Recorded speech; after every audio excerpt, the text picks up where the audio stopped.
Maybe we could look at a subject that is a very important subject in terms of one's development of consciousness. You know that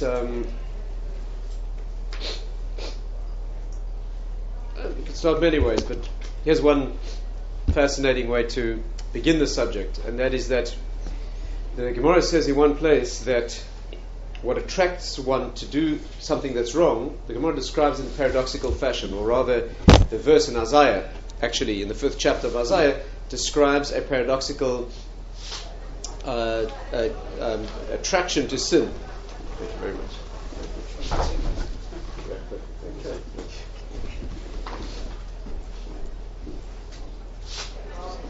Don't mind if I just put on a... Stop the bleeding. Do you need a doctor? Yeah, you no, stay away from me. Stay away from me. Thank you. Do everything just away. Stay away from those guys. Okay, and here's what it says. The verse says that a person is attracted to do what's wrong by spider's threads, or by threads that are no thicker than a spider's thread. And the verse ends by saying that, in fact, one is attracted by thick cables or ropes that are used to pull a cart. So the verse in Isaiah begins by talking about people attached to sin by a very fine thread, and ends by talking about people attracted to do what is wrong with very thick cables. And the Gemara says that the Gemara's interpretation or explanation of that verse is that when one is initially tempted to sin, when one is initially tempted to do something that's wrong, the temptation is incredibly weak. The description is like the word in the pasuk is chevlei hashav. Chevlei hashav means threads of nothingness, and the Gemara describes them as spider threads. And then the verse ends by moishchei avon, which means the cables that attach you. And there the Gemara says they're like the cables they used to draw carts, like today I suppose you call them steel cables or the ship's cables, very thick cables. What does this mean? Well, and is that true in our experience? In other words, when one is attracted to do something wrong initially, we're being told that there's no real attraction. No real attraction. When you sin initially, when you go wrong initially, there's really no attraction to the sin. Once you've gotten into it, once you've done it once or twice or a few times, then there's a very strong, perhaps in English you might even call it addiction. What does that mean? What's being said here? So let's think this through.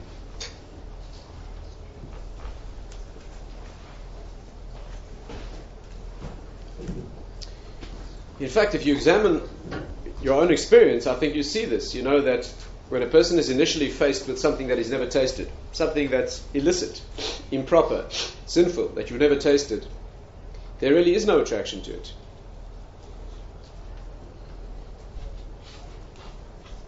After one's done it a few times, it becomes almost impossible to resist.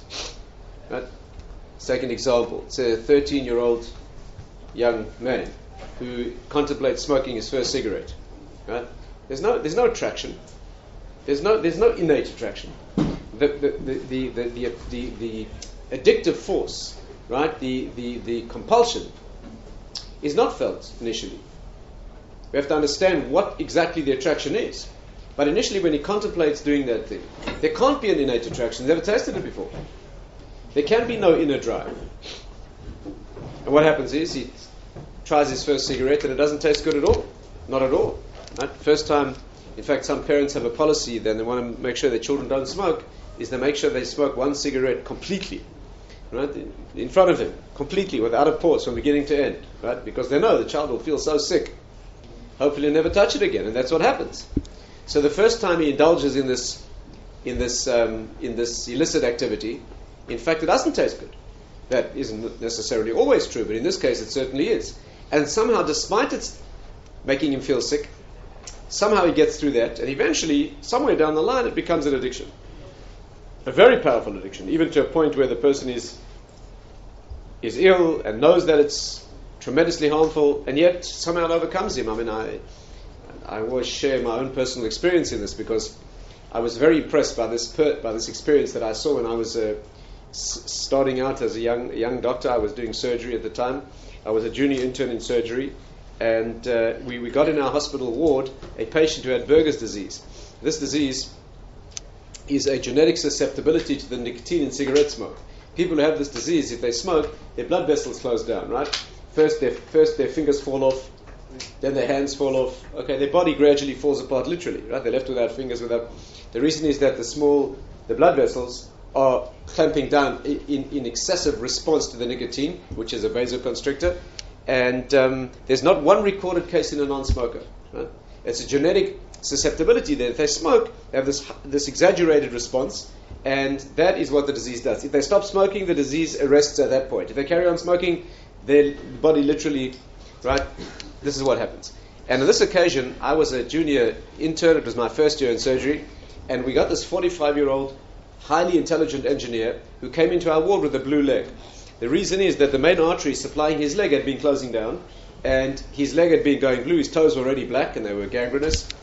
And the man knew that if he carried on smoking, we'd have to cut his leg off. He carried on smoking, and we had to do an above-knee amputation. Okay. The next time I saw him, I was a senior intern, and I noticed him being wheeled down the hospital corridor in a wheelchair with no legs, smoking, on his way to losing an arm. Okay. Now, you have to understand that. I mean, that is, you see, he's an intelligent man, knows exactly what's going on. He knew more about the disease than we did, researched it fully, and he stands there with a cigarette and a leg, and the choice is very clear, right? The choice is either throw it away and live, which means live, leg, man, husband, father, walk, leg, or 30 seconds of pleasure during which you'll feel, the hand of death. What makes that possible? And you think, you sort of snicker at that, but each of us is caught in our own version of that. May not be losing your, I mentioned this to a group of doctors in America, and one of them told me he's got a friend who's a vascular surgeon who had a patient like this, that when he lost his second arm, he had his friends rig up a piece of wire on the wheelchair so he could carry on smoking. So what does this mean? How does a person get to that situation where they're prepared to contemplate losing their limbs because of the intense compulsion that they have? And that started as something that had no compulsion at all. There's no compulsion. When a 13-year-old takes his first cigarette, there's no compulsion. There's some attraction. We have to understand what that is. But that's a very peculiar thing. What is the attraction?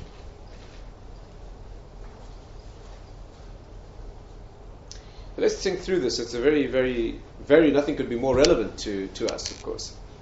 What is that? What is that? And if you think it through, you'll realize that the initial attraction is not a compulsion. The initial attraction to something that later becomes a sensual attraction and a compulsion, the initial thing is only imagination. The initial attraction is only illusion. It's a fantasy. It's the fantasy of the image or fantasy of the pleasure.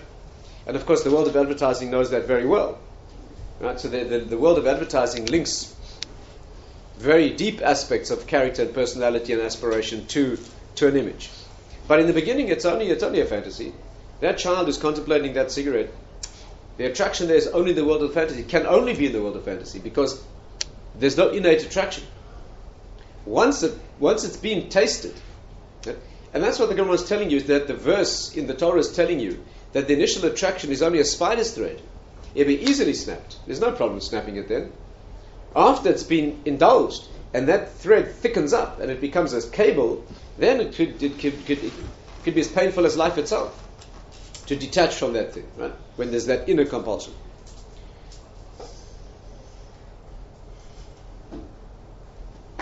You go back to the origin of this problem, right? The origin of this problem is the origin of the human problem. When man is created initially, Adam and Eve are created initially. So there was no attraction to sin. There was no innate attraction. There was no compulsion. The way the Torah describes it is the temptation was posited by an external being, right? Adam or Eve, or Adam and Eve, or both of them. They were faced by a serpent speaking from the outside, right? The serpent, there was no inner voice. There was no inner voice saying, this will taste good and you can't survive without it. There was no compulsion. It was a completely dispassionate judgment. In fact, the way the Torah puts it is the woman saw that the fruit of the tree was good to eat. She saw. There was a fantasy, there was an illusion, there was an appearance. and something artificial and false was being built up. The voice that we feel today, the voice that attracts us to things that are illicit, the sensual attraction that we feel innately today, right? The problem is that we're already walking down that path where the spider's thread has become a strong cable. But that wasn't the original human situation. The original human situation was that there was only a question of judgment. And the serpent appeared at a distance, and the serpent said, "Would you like to taste the fruit of this tree?" And there was no, it's very well known, this is not the time to go into it in detail, but it's very well known that what the serpent actually tempted her into was an intimate relationship, of course. In other words, to become one. Initially, the serpent was something outside of her, and was only a voice presenting a fantasy. But what she succumbed to, of course, was the seduction, which led to a relationship. And after that, there's a meshing of the voice of evil and the voice of temptation with one's own voice.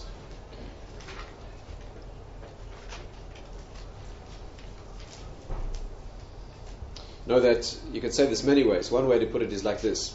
The Rambam was once attacked by a thinker who challenged him as follows. Maimonides, he was once challenged with the following attack.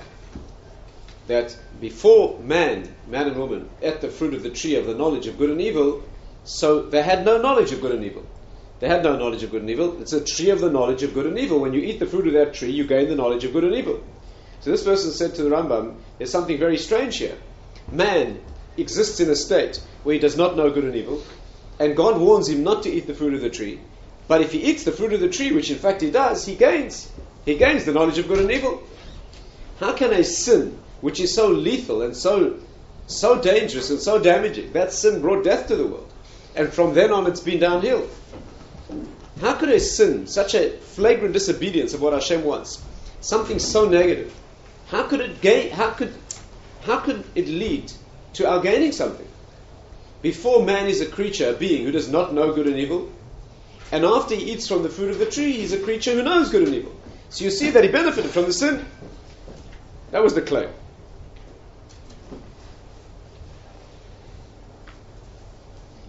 And this is the answer the Rambam gives. It's worth a lot of thought, this. It's very difficult for us, because for us to really understand this, we have to try to put our heads into that pre-sin state. Very hard for us. But of course, that's what we're striving for. So he answered like this. The fact that we now know good and evil is not an advantage, it's not a gain of function, it's a loss of function. The fact that we know good and evil, that we can feel good and evil, we can distinguish between good and evil, or we can't distinguish it, the whole faculty of knowing good and evil is a step down for us. He explains like this. When Adam was created originally, he didn't know good and evil. He only knew true and false. The polarities that were available to him were true and false. There was no good and evil, which is a value judgment, a question of relative values. There was no relative values. There was true and false. The sin led true and false to become good and evil. Right? That's not a step up, that's a step down. Meaning that when Adam was tempted to sin initially, the temptation was, we have to again get out of our present mode. Our mode is when there's a temptation to sin, the temptation is taste this, it'll be delicious. So there's an inner attraction to that sin. But Adam wasn't given an option like that. The only option he was given was true or false. In other words, all he saw in the world was either true or false. And an option to sin, an option to do something illicit that would cause damage in the world and bring death to the world and all the consequences of sin, was an option to choose falsehood. Right? You have to understand, it's like when we're faced with good and evil today, the good option, it's good. The evil option is evil, but it will taste good. There'll be something good in it, maybe it'll be worth it. We all go through that. Maybe it's worth it. It'll only last a few minutes more, but it'll be good. But that's not how his calculation, the calculus that he used was only true or false. The analogy would be, if I come to you and I say, you can do something good or something bad, and I try to tempt you into the bad, and you consider it. You know you shouldn't, you have a sense of morality and refinement, on the other hand it'll taste good, maybe you won't be punished, maybe you'll get away with it. But if I came to you and I said, look, you can either choose 1 and 1 is 2 or 1 and 1 is 3. And I'd like to sell you the idea that 1 and 1 is 3. When Adam was tempted with a sin, it was no different than the temptation to accept 1 and 1 equals 3. All he had was true and false. He didn't have an option for bad. bad, going against what Hashem wanted, was completely false. It meant... So, being such an enlightened human being, how could this happen? That's what I'm about to try to explain. I'm about to try to explain it.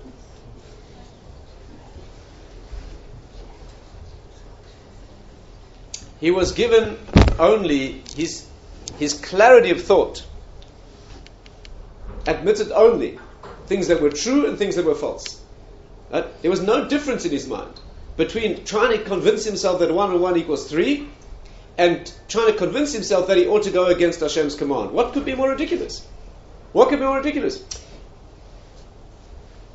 Hashem is the definition of reality. He says, don't eat the fruit of this tree. And not only that, he tells you the consequence. You'll die on the day you eat the fruit of the tree. And you're now an eternal being. What possible attraction could that have? There was no innate attraction. The attraction was only a voice speaking from the outside.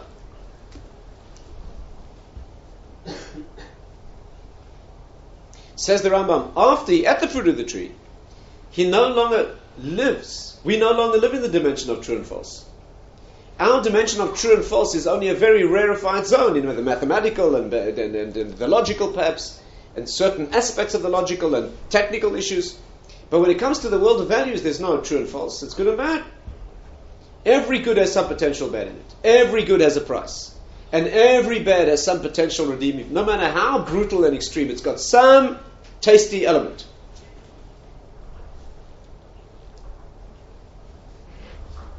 In fact, the option that he chose to replace true and false with good and evil wasn't only an option that, the good will sort of be very logical and the bad will be illogical. He chose an option where the thing becomes so confused that it's almost impossible to tell them apart. But did he know that when he was choosing? Yes, of course he did. Wow. You got the same problem as you did. How does that 13-year-old taste that first? Why does he take that first cigarette? What is it offering? He's got no sense of what it will be. And when he tries it, it's disgusting. He may have a lot of sense of what it will be from hearsay, Oh, you're taking a pure abstract example where he's completely... Don't you remember he's never met anyone who 13? smoked. He's never seen anybody smoke. When you were 13, you hid behind a garage. And you had this big fat cigar, Picked right? the wrong person because never did that. But Adam, what he says is so wise. He was only wisdom. He was only wisdom. So slowly, one step at a time. But that's us, that Adam. That's us. That first time you taste that illicit thing, there's no inner drive to it. You can't have it. You've never tasted it, and what it is. And when you taste it, it's disgusting. Disgusting. You're sick as a dog. And somehow he manages to do it again, and before he knows it, it's an addiction. What? Yeah. But why create the tree in the first place if you don't? That's not our problem. That's not our problem now. You don't have trouble with these guys. What do you want? A world with no temptation, no possibility of going wrong, no free will? You want to just... So then why not give it at the beginning? This was the beginning. This was the beginning. This is the first thing a human being ever did. What beginning? He was created, and an hour later presented with the opportunity to sin. What do you mean at the beginning? So why not create him with already the knowledge of good and bad to start with? Why create him disadvantaged? Hashem created him perfect, with no illicit component. He doesn't play unfair. Why not create every teenager with an innate addiction to the worst possible things? That's what you're asking. Create him as a drug fiend, and then ask him to climb out of it. Hashem doesn't do it that way. He created him clean, dry, perfect. And he presented him with a dispassionate, completely distant option, speaking from the outside. And the voice of evil was as illogical, and 1 and 1 is 3. That's all he asked him to overcome.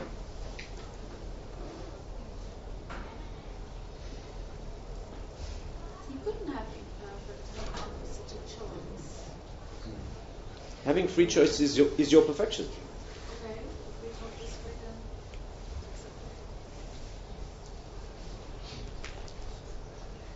After he chose that option, the confusion between good and evil becomes insurmountable.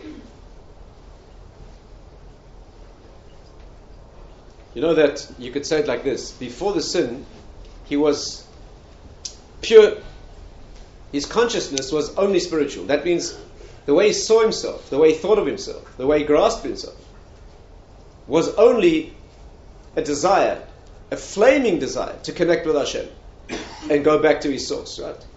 That's all he was. The first person I, the I, was only that spiritual being. The sensual and the illicit and the animal and the pulling away from the divine was a completely external thing. You know, you could say it like this. The easiest way to conceive it is that it was the opposite of the way we are now. The way a human being is now is that all your inner consciousness, all your awareness is all the sensual, it's all body. It's all the body. Now you could put it like this. They say that the sources that talk about this say that when Adam was created, his body was completely transparent. The way the Talmud puts it is he was clothed in garments of light. His body was made out of light. What's called kosmos or. He was clothed in light. That's a way of saying that the neshama, the inner being, the inner light of the spirit, shone out through a transparent body. Light means a medium of revelation, right?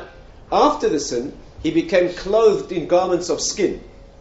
Or, you know that in Hebrew, you don't appreciate this in English. In Hebrew, he was first clothed in garments of aleph vav resh, or, which means light. After the sin, he became clothed in garments of ayin vav resh. You know, in Hebrew, when an aleph becomes an ayin, it represents a transition from the spiritual to the material. Right? Take words in Hebrew that are spelt with an aleph and spell them with an ayin. Right? Ayin, which means is not seen, becomes ayin, the organ that does see, that reveals. Make a list, fascinating exercise. But initially he was clothed in garments of aleph vav resh, light, and after the sin he was clothed in garments of ayin vav resh, skin. Anyone who knows any Hebrew knows that aleph vav resh in Hebrew spells light, and ayin vav resh in Hebrew, which means skin, spells iver, blind. You cannot see. Aleph vav resh is the medium of revelation, that which enables you to see. Ayin vav resh means that which makes it impossible to see. In English, this is called a hide. Why in English is the skin called a hide? Where did they get that from? Because initially it was a reveal, it was or. After the sin it becomes a hide. Iver, blind. That's what it means, a thick hide, right? Meaning that before the sin, you could see the inside from the outside, and of course that's why they wore no clothing. We've discussed this many times. They didn't need clothing, and the Torah says there was no shame. There couldn't be shame. The outside showed the inside. The only reason you feel shame when you're naked is because the outside doesn't reveal the inside. The reason we feel ashamed when we're naked is because we stand knowing we have an angelic inner being, and it's housed in a vehicle that looks like a horse, at best.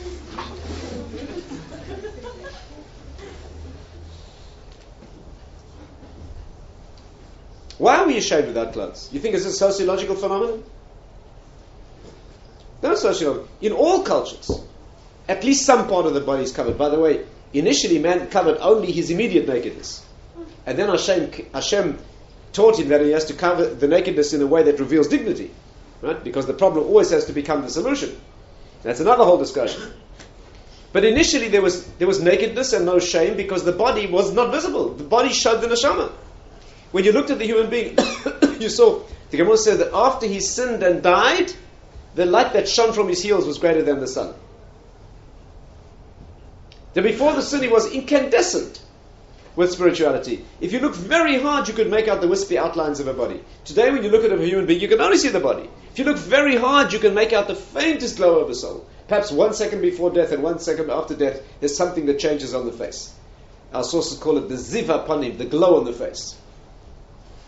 But it's very, very, very faint, extremely faint. You can easily miss it. But it's like, before it was like looking at a 1,000-watt electric bulb. You could only see the light. If you looked very carefully, you might see the glass. But after the sin, and you can feel it very easily, before the sin, he was all spirit. The voice of the illicit and the sensual and the vested interest and the me and the egotistical, right, was completely external. It was a serpent speaking at a distance saying, "Excuse me, would you like to sin?" After the sin, our innate voice is all sensual. The I is always the sensual. When you're facing something delicious that you'd like to taste, especially if you shouldn't, what inner voice speaks? I'd like to taste that. I'd like to taste that. I'd like to taste that. And the conscience? No, you shouldn't. It's always the second person. It's very humiliating. And it's usually not an equal tone of voice either. It's, I'd like to taste that. And the conscience is, Excuse me? There's no question that the first person is always the sensual, the fallen, the childish. That comes first. That's the me. You know how the Gemara puts it? The Gemara says that the fallen, the sensual, the sinful, the childish, the animal has taken over. The way the Gemara puts it is like this, that vested interest, those ulterior motives, that animal and childish and self-destructive urge, it has 7 names. The Gemara goes through, it has 7 names. The 7th name of the Yetzer Hara is called the Tzfoni. Tzfoni, it has many meanings. It means the northern one. But one of the meanings of the Tzfoni means the hidden one. Tzafun in Hebrew means hidden. Right? We hide the Afikoman, it's called Tzafun, right? We hide it, Tzafun. Tzfoni.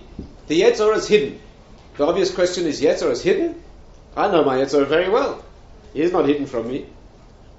I know him very well. He speaks to me the moment I open my eyes in the morning. The first thing he says, as soon as I open my eyes, he says, Tatz, he says, you know how cold it is out there? You know how tired you are? Usually the conversation lasts about 2 milliseconds, then I'm asleep again. But what do you mean the Yetzer Hara is hidden? We know we have a Yetzer Hara. No, he's hidden in the most dramatic and effective fashion. The most effective way to hide something is to put it right there in the public eye, where no one would ever think of looking for it. The way the Yetzer Hara is hidden is, he's taken over.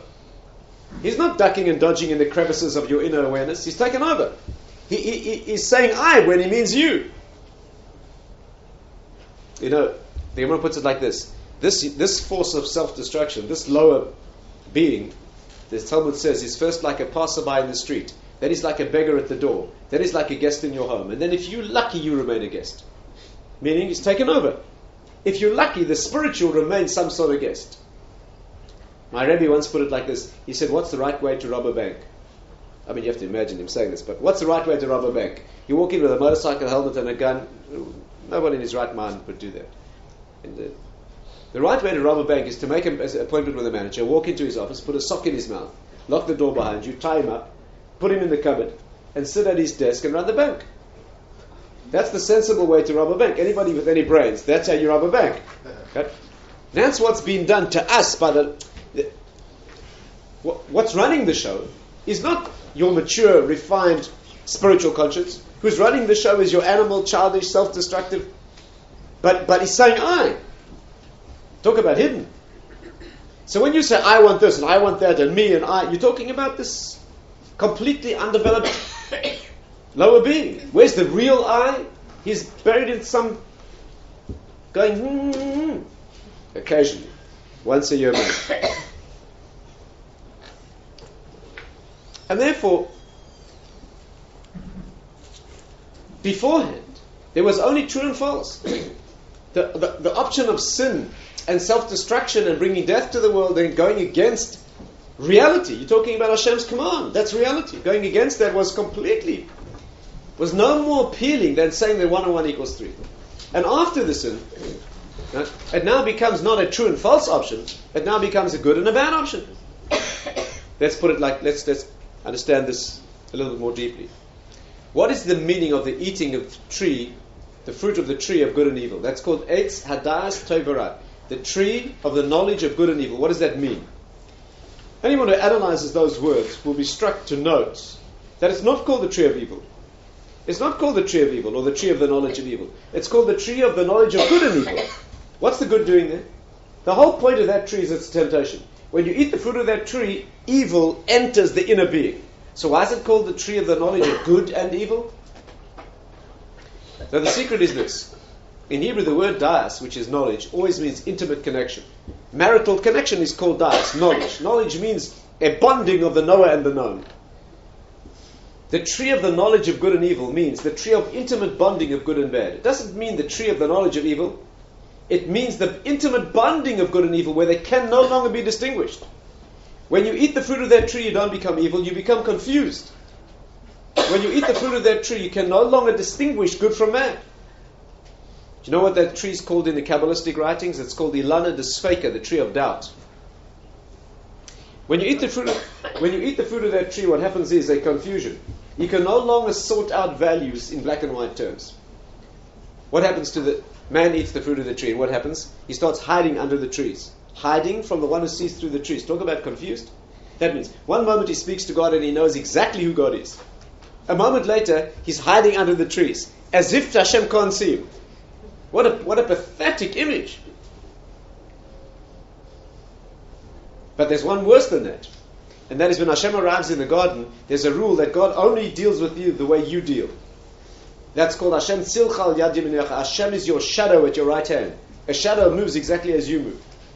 He only deals the way you deal. You move close to him, he comes close to you. You take a step back, you want to see an atheistic option, he presents an atheistic image. That's how. And therefore, man hides under the trees as if he can't be seen, and Hashem arrives in the garden and says, Ayeka, where are you? Where are you? I can't see. And when man crawls out from under the trees and he says, here I am, Hashem says to him, Hamina ate? Did you eat? I don't know. In other words, your interaction with Hashem, the way he interacts with you, is exactly the way you interact with him. So that when man enters the mode of confusion, Hashem operates in a mode of confusion.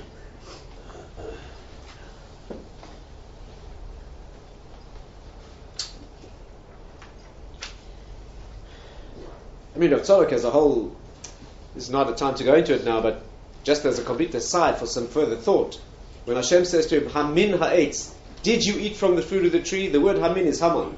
Haman is the leader of Amalek, which is the nation that is the atheistic nation. Doubt. Well, God, maybe there was, maybe there wasn't, maybe there is, maybe there isn't. The Jewish people are the testimony that Hashem's presence is in the world, and the arch enemy, fight to the death, is the nation of Amalek, and Amalek is Gematria Safek. Amalek, the numerical equivalent to that word, is doubt. They're the people who bring the dimension of doubt to the world, and of course, they're born when man eats from the fruit of the tree, right? That introduces doubt into the world. And from then on, it becomes a confusion. You see it everywhere. Before that, food, for example. Food. Food was pure. Before the sin, man ate food that was completely absorbed, and there was no excretion. There was no good and bad that needed to be sorted out. When the Jewish people reached the level of Adam, before the sin, traveling through the desert, they ate manna. Manna was a food that was absorbed completely with no excretion. There's no separation of good and bad. There's only the good, and you're sustained by the good. The manna, the man, was so elevated, it was called man. Man means, what is it? It was so high spiritually, you couldn't even say what it was. The Ramban says the man was crystallized Shekhinah. It was Hashem's presence crystallized, and that's what they were eating. When you eat food like that, there's no excretion. Excretion is a very problematic thing. Very humiliating. To be a being who walks around with spiritual thoughts and ideas and relating to Hashem, and within the body there's offensive excrement. The process of eating means absorbing that which is necessary and revealing the rest as tremendously offensive. But that, living at a high enough spiritual level, there's no process like that. But after eating the fruit of the tree, it becomes a problem where the good and the bad are mashed. They can't be discerned anymore. And now the work becomes a very painful work of trying to sort those two out.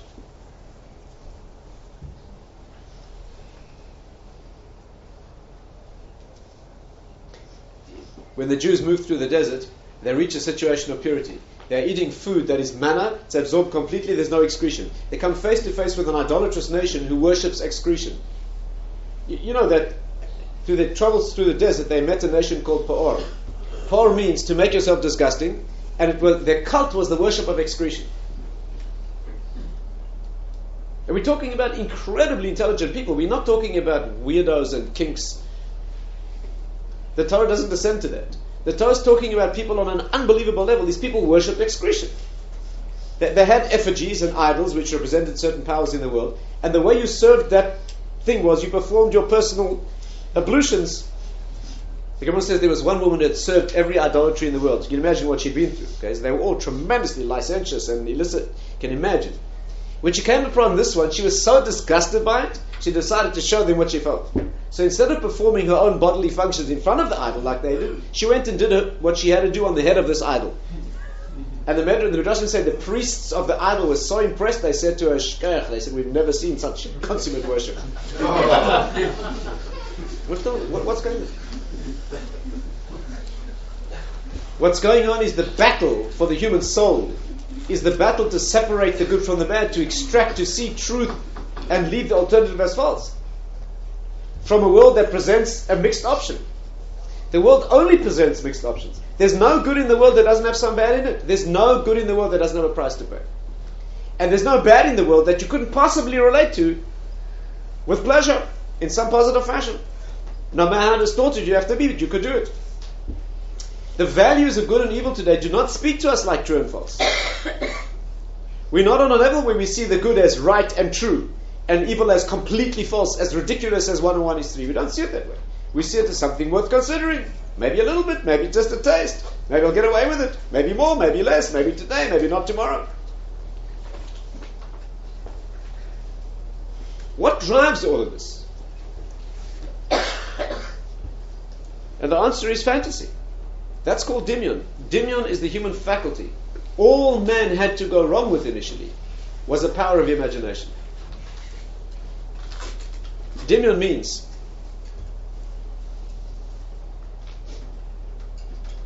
there's a famous statement of Yisrael Salanta, the very famous Igeres HaMusar, right? He says, "Adam chafshi b'dimyonoi v'asur b'muskaloi." I don't have the Hebrew here, but I think that's his language. Here, the translation is, man is free in his imagination and bound in his intellect. Chafshi b'dimyonoi. That means in the imagination you're completely free, and the intellect is bound. What he means is that the truth is always bound. The truth is always limited. Truth is always limited. Falsehood is completely limitless. How many right answers are there to a mathematical problem? Just one. How many wrong answers? Many as you like. Falsehood, the world of illusion and fantasy, is always completely limited. In a dream, anything's possible. In the world of illusion, you can be in two places at once. Paradoxical opposites are no problem in the world of illusion. In the world of the real, things are limited. By the way, there are many practical applications of this. This is one of the reasons why in Jewish education we fussy about a disciplined upbringing for children. We fussy about a disciplined structure. It isn't only good for behavior, it's good for intellect. A powerful thinker is a person who can think very creatively, in a very unorthodox fashion, who knows how to break all the rules, but always in paths that are true. And that's always limited paths. The paths that are true are always limited. The paths that are untrue are as many as you want.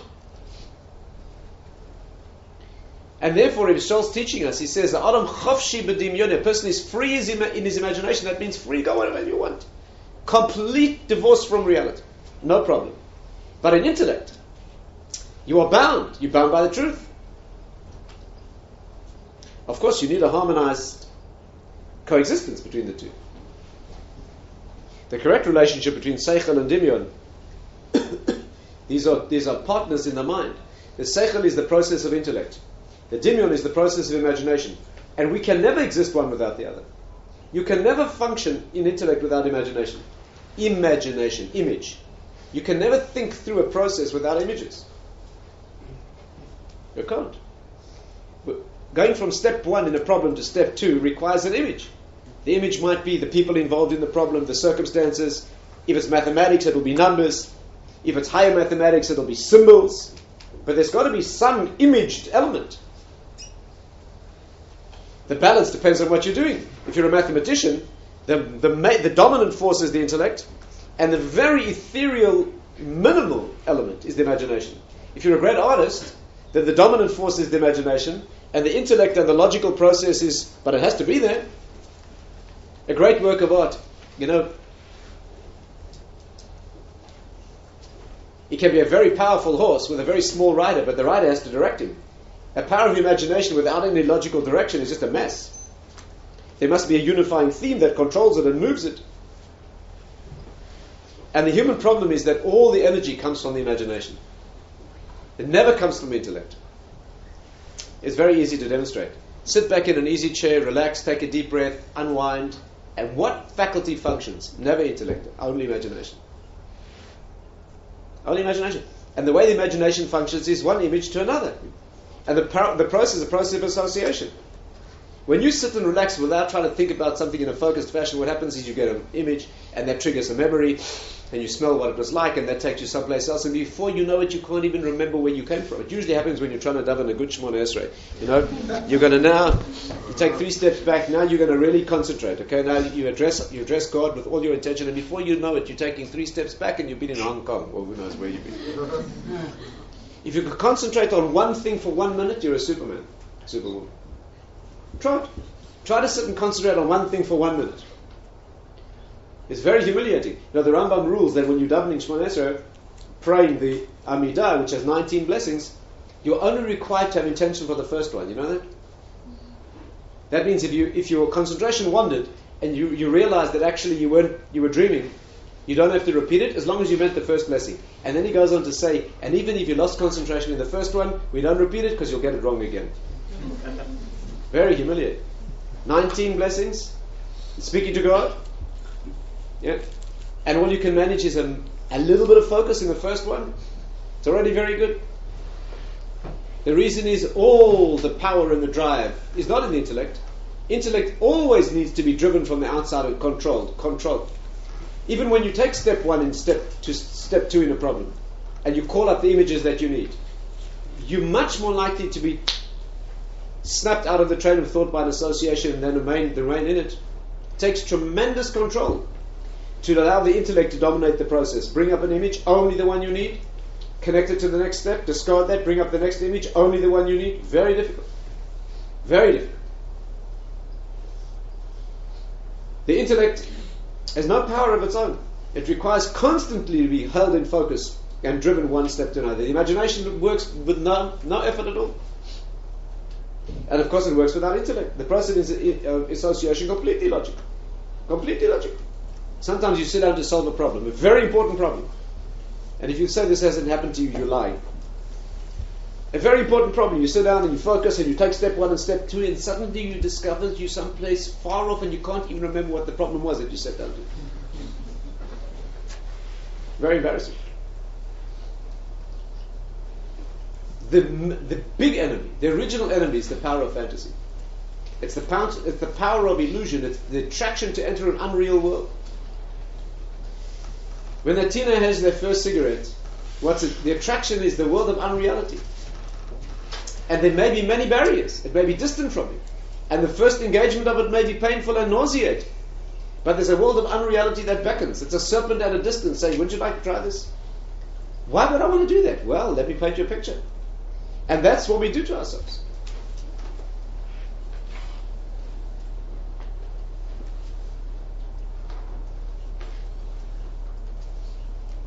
That's the great enemy. And therefore, all he had was true and false. And the only alternative was a fantasy world. And he chose to take the clarity of true and false and bring it down to a world of good and evil, which is a world in which the evil can present itself in the fantasy and the guise of the good. And it does. And therefore, that's the problem. That's the problem. A man sees what he wants to see and disregards the rest. Some great Jewish singer said that. The spies went into Israel. You know, the way the spies went into Israel, and the Jewish people accepted a negative report and they cried. And the book of Eicha that describes that, the book of Lamentations, which is the result of the weeping, the book of Eicha is written, look at the chapters, you'll see they're alphabetical. A number of the chapters of the book of Eicha, the book of weeping and lamentation, right, which is set into motion by that misperception of what Israel is written alphabetically. But there's 2 letters out of order. Right? The Pei and Ayin are put out of order. Instead of being Ayin Pei, which means in Hebrew those 2 letters are letters, but they're also parts of the body. Ayin is the eye and the Pei is the mouth. Those are reversed. So the Medrash says the mistake the spies made was they put their mouths before their eyes. In other words, an expression of opinion before seeing genuine objectivity. Expression of opinion according to the fantasy, according to the way you want to see it. After that, you'll only see it the way you want to see it. You see what you want to see.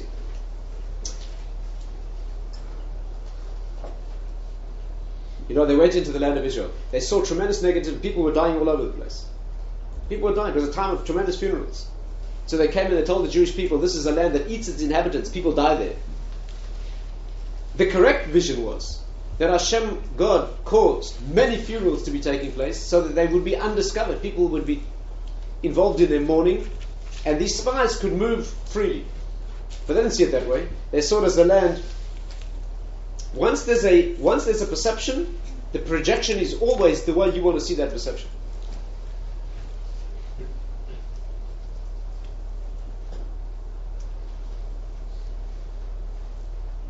And from then, you know what the correction was? The spies saw it wrongly.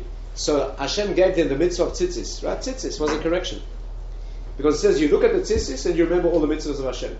By the way, tzitz means to look. Tzitz means to peek at and see. Yeah? The Kabbalistic meaning of tzitzis is that it goes onto a corner.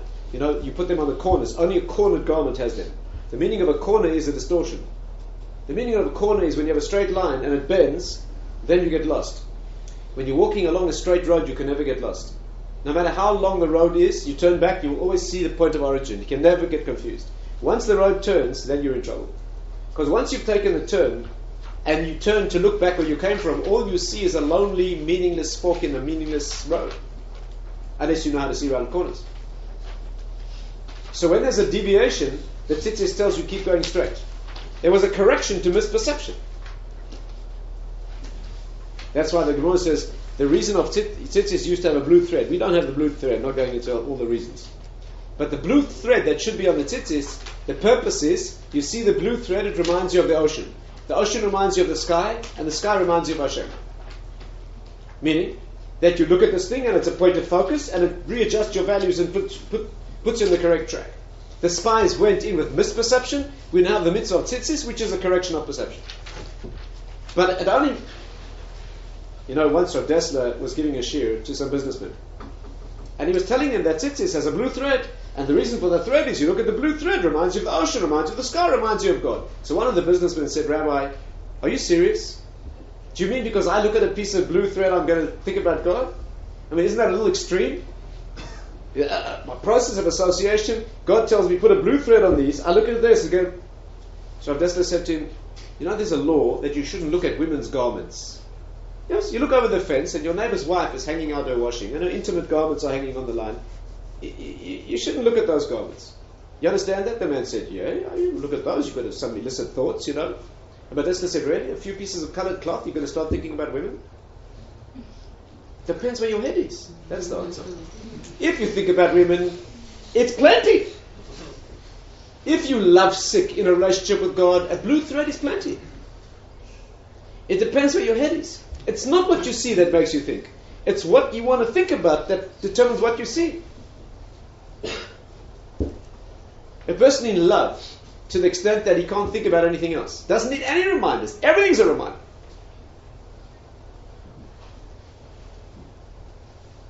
A person in abject fear, everything reminds him of his fear. To be a rustle of a leaf when he's terrified. It's the enemy.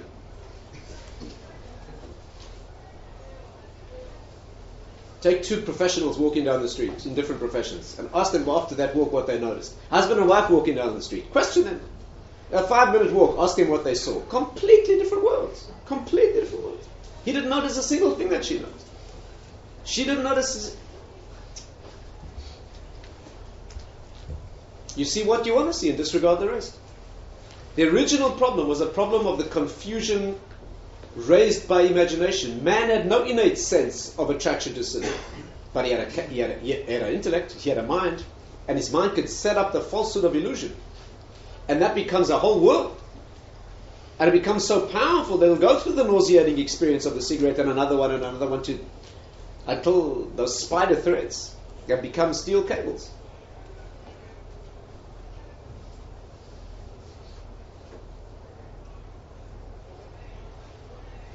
Recently somebody said to me, but sometimes there is an innate attraction. As a young man, there's attraction for women, for a woman, let's say. So what do you mean it's a spider thread? That's not what's meant. The attraction for a woman is a good thing. It motivates marriage. That's not a problem. But when he looks across the fence and he sees that woman who's married to that individual, and it has to be her, then there's a distortion. That's only a world of fantasy. The natural innate attraction is a positive thing. Just like any appetite's a positive thing. It's completely necessary. But when it could be this food or that food, and it has to be the illicit one or the forbidden one, why? Because it's forbidden. That's why it's called Maim Gnuvim Yimtaku. Yet stolen waters are sweet. It's because they're stolen that they're sweet. It's very interesting the way the Chazal put it. Stolen waters are sweet. Water's tasteless. It's not like a tasty thing. Water's tasteless, but when it's stolen, it's sweet. That's where the fantasy is. That's where the illusion is. And people, of course, will destroy their lives for an attachment to the illusion.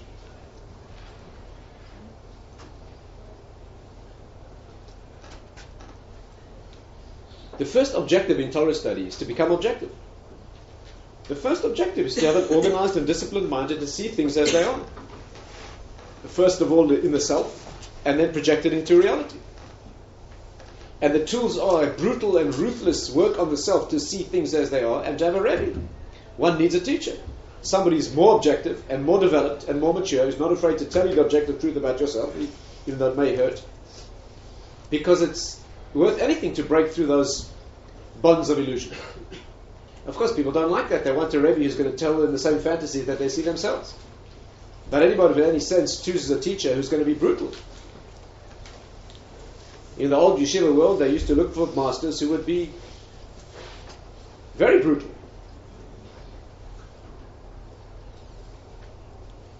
Would you go to a martial arts teacher who tells you that you're wonderful? It may cost your life. You want to go to a martial arts teacher who breaks your jaw. Well, then you'll learn to defend yourself. And that's what you want. You want a teacher who's going to expose you to your own objective issues. That's the first goal of an advisor or a teacher or a mentor, is to show you objective reality beyond your illusion. And therefore, that's what we began to look at this evening. It's the original problem. Batera Isha, she saw the tree, and there was a fantasy. Would you like to taste this? There was no innate attraction. It was a mere spider's thread. Once you've tasted it, then it becomes. Then those thicken up to become steel cables. How do you beat the steel cables, Rabbi? How do you overcome the steel cables once they become steel cables? You're in trouble once you're locked in with those steel cables, you're in trouble. You've got to unwind them. Then it's a process of tshuva, and it's a process of detoxification, and you've got to go into rehab. But Adam and Eve only saw the true and the false before they ate from the tree, and which would make all distorted. That's right. And how would Eve even think about eating from the tree? There was a serpent presenting it to her. There was an external illusion. That was, you never saw those? But she knows it's false. She knows that all she knows is what's true and what's false. My patient knew that this cigarette was going to mean his leg being cut off. He knew that clearly. And wasn't confused about that at all. But he said, one was not going to make any difference. And as soon as he's done it, can't believe it, did it again. How many smokers haven't I seen wake up and cough a pool of blood on the floor and say, I must start smoking filters? She wasn't addicted to the alcohol. Who, what? He wasn't.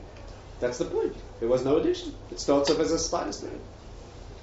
The Gemara says in the next world, the righteous people will see what they overcame, their own innate evil, it looked like a mountain, and they'll weep. The wicked will see what their own innate attraction, and it was a mere spider's thread, just a thread, and they'll weep. That's what I failed to overcome. The meaning is the righteous will see this mountain that they overcame, because had they given in to that thread, it builds and builds and builds. The wicked person who's had that mountain to climb will be shown that it was nothing. Had you not built it yourself and built the fantasy into reality and followed that illusion and hadn't maintained the dominance of intellect over imagination. Anyway, that's the first element of Torah growth, is to put the eye before the mouth, as it were. Not the eye before the pay. That is to, first of all, gain a dispassionate, objective reading of a situation, of oneself, the situation, one's interaction with it. Right? In English, you could call it common sense. It's simply an attachment to reality as it is. Nothing moves without that. But if one begins with the world of fantasy and illusion, there's no limit to what might happen. Okay, stop.